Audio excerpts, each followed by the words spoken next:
So நம்மை போல பிள்ளைகள் மாம்சத்தையும் ரத்தத்தையும் உடையவர்கள் ஆனது போல அவரும் மாம்சமும் ரத்தமும் உடையவரானாராம். ஏன்? நம்மை மீட்கும்படி அப்படி தன்னை தாழ்த்தி கொண்டு அடிமையின் ரூபம் எடுத்து மனுஷ சாயலானார் அப்படின்னு பாக்குறோம். அப்படி மனுஷ சாயலாக அவர் வந்ததுனாலதான் நம்ம மாதிரி சாப்பிட்டாரு, நம்ம மாதிரி தூங்கினாரு, நம்மை போல கண்ணீர் வெடித்தாரு, துக்கப்பட்டாரு, அவருக்கும் வேதனைகள் இருந்தது.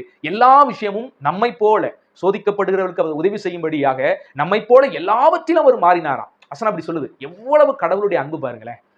அந்த சராசரத்தையும் படைச்ச கடவுள் மனுஷரில் ஒருவரும் கண்டிராதவரும் காணக்கூடாதவரும் ஆகிய தெய்வம், ஒன்றுமில்லாம இருந்து சகலத்தை உண்டாக்கின கர்த்தர் நமக்காக மனுஷனா என்ன செஞ்சாரு? வந்தார். இது முடியுமா முடியாதான்னு கேட்டீங்கன்னா கடவுளால எல்லாம் முடியும். அவர் ஒன்று செய்யணும்னு நினைச்சு செஞ்சாருன்னா அவர் தடுப்பவன் யாரு? இப்படி எல்லாம் கடவுள் இருக்க மாட்டான்னு சொல்றதுக்கு நாம யாருங்க? அவரு நமக்காக நம்மை நேசித்து மனித குலத்தை நேசித்தபடினால நம்மள மாதிரி இந்த பூமிக்கு வந்தாரு. சோ நமக்காக ஒரு மாசற்ற பலி நம்ம மீட்கிறோம்னா ஒரு சுத்தமான பலி செய்ய சிந்தப்படணும். ஒரு குற்றவாளியை மீட்பதற்கு இன்னொரு குற்றவாளி வந்து சாட்சி சொல்லி அந்த மனுஷன் நல்லவங்கன்னு சொன்னா கோர்ட் ஏத்துக்கிறாரு. அப்ப ஒரு நல்ல மனுஷன் வந்து சொல்லும் போதுதான் ஒரு கோர்ட் என்ன செய்ய அந்த சாட்சியாத்தையே ஏற்றுக்கிறோம் ஓகே அப்படின்ட்டு. ஒரு குற்றவாளியினுடைய சாட்சியத்தை அங்கீகரிக்காது. அதே மாதிரி நம்ம மீட்கணும்னா ஒரு அசுத்தமான பலியினால நம்மளை மீட்க முடியாது. அதனாலதான் ஒரு மனிதன் இன்னொரு மனிதனை பாவத்திலிருந்து மீட்கணும்னா மீட்கவே முடியாது. ஏன்னா ரெண்டு பேருமே பாவியா இருக்கிறாங்க. எல்லாருமே குழிக்குள்ள இருக்கும்போது எப்படி ஒருத்தங்க மேல தூக்கி விட முடியும்? அப்ப மேல இருக்கிற ஒரு மனிதர் தான் குழிக்குள்ள இருக்கிறவங்கள தூக்கி விட முடியும். ஆனா வசனம் என்ன சொல்லுது? ஒட்டுமொத்த மனுக்குலமே குழிக்குள்ள கிடக்குது. எல்லாரும் தேவ மகிமையற்றவர்களாகி பாவத்துக்குள்ள இருந்தோம் அப்படின்னு சொல்லுது.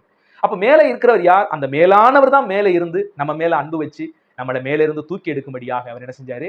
நம்மை போல மனிதனாக அவதரித்து வந்தார் என்று வேதவசனம் சொல்லுகிறது. ஒட்டுமொத்த உலகத்தையும் தேவன் நேசித்தபடினால், இரக்கம் வைத்தபடினால் அவர் மனிதனாக வந்தார் என்பது வேதம் கூறுகிற சத்தியம். அந்த இயேசு கிறிஸ்து மூலியமாக தான் இன்றைக்கு நாம் பாவங்கள் மன்னிக்கப்பட்டு பரிசுத்தமாக்கப்பட்டு தேவனுடைய பிள்ளைகளாய் பரலோக பிரஜைகளாய் மாற்றப்படுகிறோம். நம்முடைய உள்ளான குணாதிசயம் இயேசு கிறிஸ்துவால் சுவிசேஷத்தால் கர்த்தருடைய வார்த்தையால் மாற்றப்படுகிறதை நாம் ருசிக்கிறோம். ஒவ்வொரு நாளும் இயேசு கிறிஸ்து எவ்வளவு நல்லவர், இயேசு கிறிஸ்து தான் தேவன், அவர் இருக்கிறார் என்பதை நம்ம வாழ்வியல்ல ருசிச்சு பார்த்து அனுபவிக்கிறோம். அப்படி பல பேர் மாறப்பட்டு எத்தனையோ தீவிரவாதிகள் கூட மாற்றப்படுகிற சூழ்நிலைகளை பார்க்கிறோம். இயேசு கிறிஸ்துவின் நாமத்தினால இன்றைக்கும் என்ன செய்து அற்புதங்கள் நடக்கிற விஷயத்தை பார்க்கிறோம். அநேக பாவிகள் மீட்கப்படுகிற அதிசயங்களை நம்மால் பார்க்க முடியுது. அதனால் கர்த்தரே தேவன், இயேசு கிறிஸ்துவே தெய்வமாய் இருக்கிறார் என்ற சத்தியத்தை புரிந்து கொள்ளுங்கள்.